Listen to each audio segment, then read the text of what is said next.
what does the second apron mean? You know what I'm saying? Like, there's so much talk of the CBA. Draymond Green was talking about how free agency's dead. What does all this mean from like a casual observer of a team that's like, yo, why do I need to worry about whether my team gets this second apron, first apron, whatever? Well, here's the thing. When you are in the first apron, you can still use the commonly NBA terms like the mid-level exceptions, the biannual exceptions, the taxpayer exceptions. You can still invest in your team to improve it by going outside. You can still go over the cap to sign your own guys.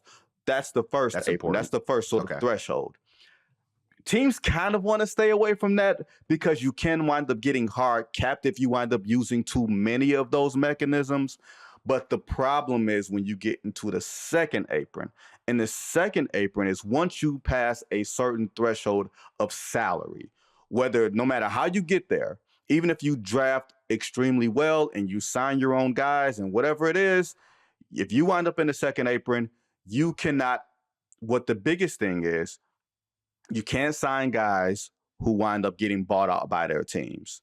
And if you're in the second apron too long, as in years, you wind up losing draft picks, which means you lose cost-controlled players for the first 4 years of their career, make a number that is lower than other players commiserate even to their skill set. Getting the draft right important. Is far more important this time because the number is so cost controlled, because you can have a player who's worth $40 million making $10 million and he doesn't hit restricted free agency or whatever it is until after year 4 or start talking after year 3. But if you get in the second apron long enough and you lose those draft picks, you lose that. You also lose once you're in the second apron. You cannot aggregate your players. You can't trade your second starter, your sixth man, and your fifth starter for Kevin Durant. You can't go and combine players to make trades to make your team better. And if you do make a trade, it has to be dollar for dollar. You cannot take in a dollar more than what you are sending out. You can send out money. You can send out money to your heart's desire. You cannot take money in. That's why you saw Drew Holiday going to Portland because his cap number was so big. Kristaps Porzingis going there. What that means in a practical sense is, and you just said it, Dan, you asked, what does this mean for the fan? What this means for the fan is you don't get a chance to see the Denver Nuggets of championship vintage, that championship team that had Bruce Brown and Jeff Green and all those guys before they had to start chipping away at them, play against the Boston Celtics in the NBA Finals. Like two great single season, no matter what you thought about afterwards, the Celtics were a historic single season team. Right. They ran through the league. They had the highest point differential. They ran through every aspect. They were untested and untouched. And a team like that, in theory, no matter what you think of them, if you're built that well, no matter if it's draft, trade, or free agency, I believe that greatness deserves a chance to run it back for years and let's see if you can have a dynastic run. And because of the second aprons, because it's so restrictive, that teams have to make financial decisions to say, I don't want to win as much as I don't want to lose money.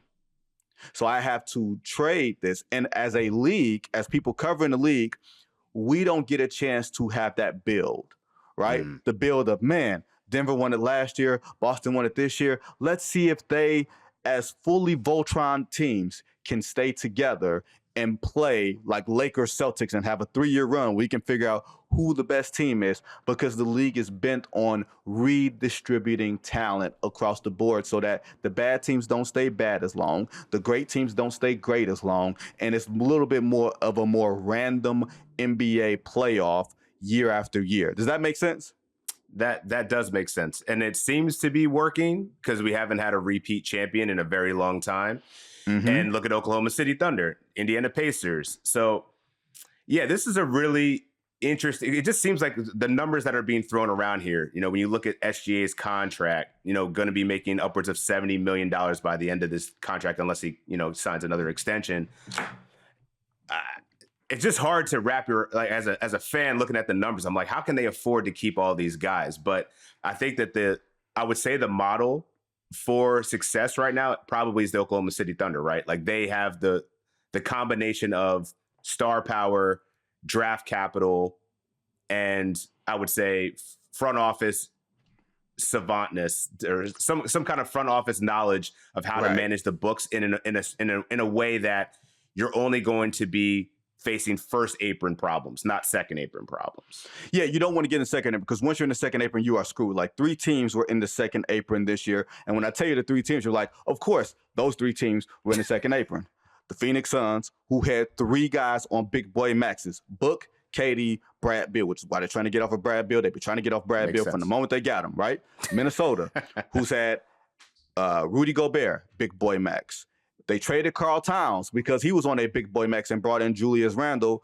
And then Julius Randle took even less in his extension this summer than what he was already making. So you went from basically Karl making $52, $53 million a year to now Julius Randle next year making about 33, right? So even still, you're still in the luxury tax. And because you get Ant on a rookie level extension, not the super big boy extension, but the rookie level extension, you're still in the second apron. And the aforementioned Boston Celtics, who had Brown, Tatum, Porzingis, Holiday, Derek White making a nice amount of money, and you have to decide, do I want to pay $600 million in salaries and then tax penalties all together just to keep a team when we got knocked out in the second round of the playoffs? And we're not going to have Jason Tatum next year because of his injury.